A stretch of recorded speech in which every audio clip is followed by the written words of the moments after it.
আপনাদেরকে রিকোয়েস্ট করব আজকের ভিডিওটি খুবই মনোযোগ দিয়ে শুনবেন, কারণ আজকের যে প্রসঙ্গ নিয়ে আলোচনা করতে চলেছি তা এই মুহূর্তে দাঁড়িয়ে বহু মানুষের সমস্যা।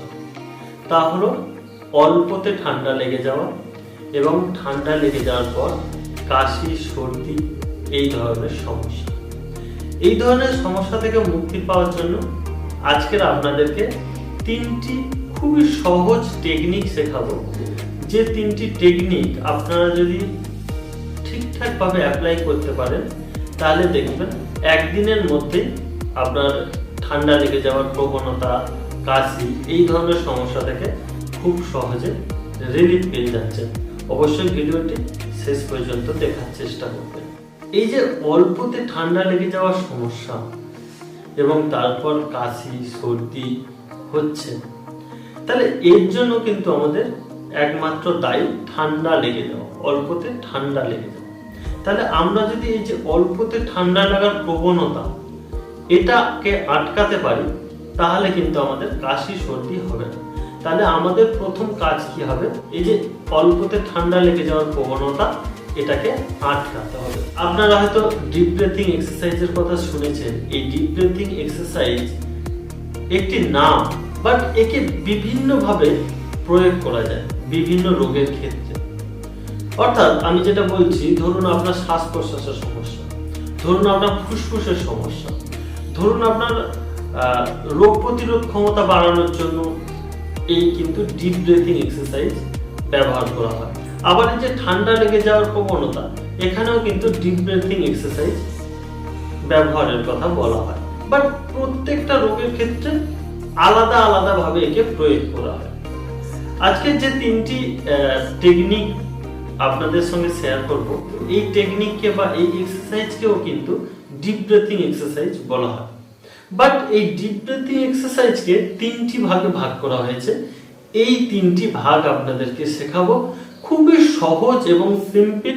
প্রথম ধাপে আপনার ডিপ ব্রিথিং এক্সারসাইজ যেটা জেনারেল করা হয় সেটাই করতে হবে। অর্থাৎ আমি বলে দিই আপনাদের, প্রথম শ্বাসটা নিতে হবে এবং আপনাকে মনে রাখতে হবে যে যখন শ্বাসটি নেবেন তখন খুব কুইকলি নেবেন, বাট ছাড়ার সময় আপনাকে স্লোলি ছাড়তে হবে। অর্থাৎ দেখুন,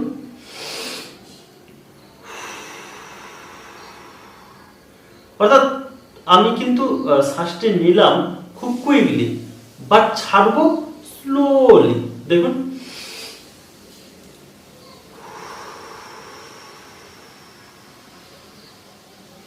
অর্থাৎ আমি যদি শ্বাস নিই 3 সেকেন্ডের মধ্যে, আমাকে ছাড়তে হবে 6 সেকেন্ড ধরে। এটা হলো 1 নম্বর স্টেপ। এটা আপনাকে কন্টিনিউ 5 বার করতে হবে।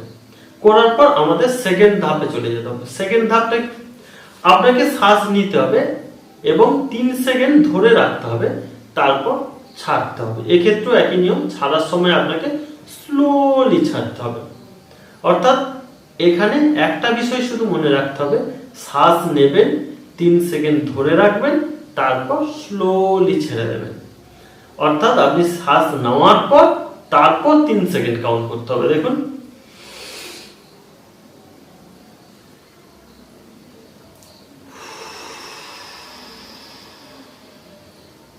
বুঝতে পারলেন?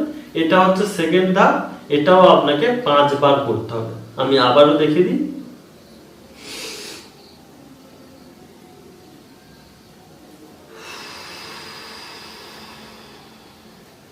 বুঝতে পারলেন?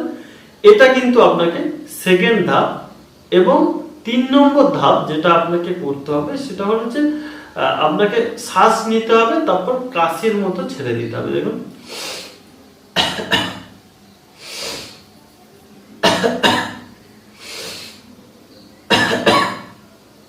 এটাও আপনাকে 5 বার করতে হবে। খুবই ইজিলি একটি টেকনিক বলতে পারেন, এক্সারসাইজ বলতে পারেন।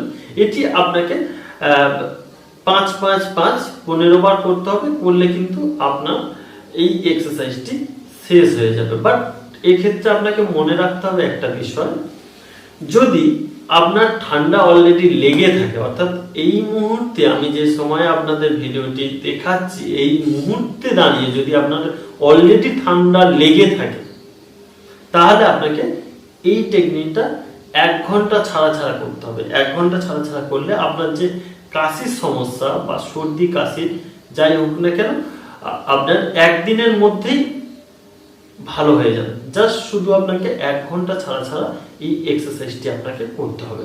আর যদি আপনার ঠান্ডা লাগার প্রবণতা আছে বাট এই মুহূর্তে আপনি ভালো আছেন, সেক্ষেত্রে আপনাকে দিনে 2 বার করলে হবে, বাট কন্টিনিউয়াস আপনাকে এই এক্সারসাইজটি চালিয়ে যেতে হবে। গেলে একটা সময় দাঁড়িয়ে আপনার এই ঠান্ডা লাগার প্রবণতাটা আর থাকবে না। বুঝতে পারছেন?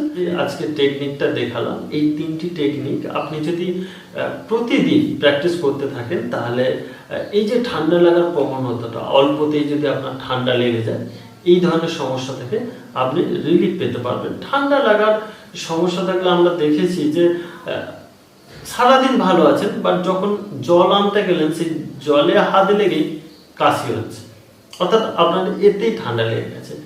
সারাদিন ঠিক আছে, বাট যখন সন্ধ্যেবেলা একটু বাইরে বেরোচ্ছেন তখন দেখা যাচ্ছে যে প্রচুর পরিমাণে কাশি হচ্ছে।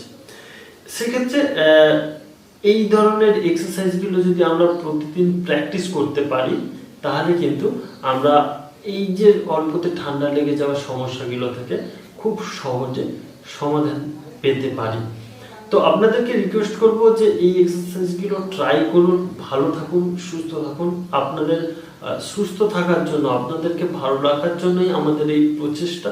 আপনারা যদি এই প্রসেসগুলো, এই টেকনিকগুলো, এই এক্সারসাইজগুলো কাজে লাগিয়ে ভালো থাকতে পারেন, তাহলেই কিন্তু আমাদের সাকসেস হবে এত কষ্ট করে ভিডিও করার জন্য। বাট প্রচুর ব্যস্ততার মাঝেও আপনাদেরকে মাঝে মাঝে আসি, রেগুলার আমি ভিডিও দিতে পারি না, আপনারা জানেন। যখনই আমি সময় পাই আপনাদের জন্য 1-2 করে ভিডিও দিয়ে আপনাদেরকে উপকৃত করার চেষ্টা করি, এবং আপনারা কিভাবে ভালো থাকবেন, সুস্থ থাকবেন সেই চেষ্টাই করি। তো যদি ভিডিওটি ভালো লাগে, অবশ্যই আপনার বন্ধু বান্ধব আত্মীয়দের মধ্যে যাদের এই ঠান্ডা লাগার সমস্যা আছে বা এই সময় ঠান্ডা লেগে আছে, তাদেরকে অবশ্যই শেয়ার করুন, যাতে তারা সুস্থ থাকতে পারে, ভালো থাকতে পারে। ভালো থাকবেন, সুস্থ থাকবেন। আজকের এই পর্যন্ত, দেখা হবে আবার পরের কোনো গুরুত্বপূর্ণ ভিডিও নিয়ে। ধন্যবাদ।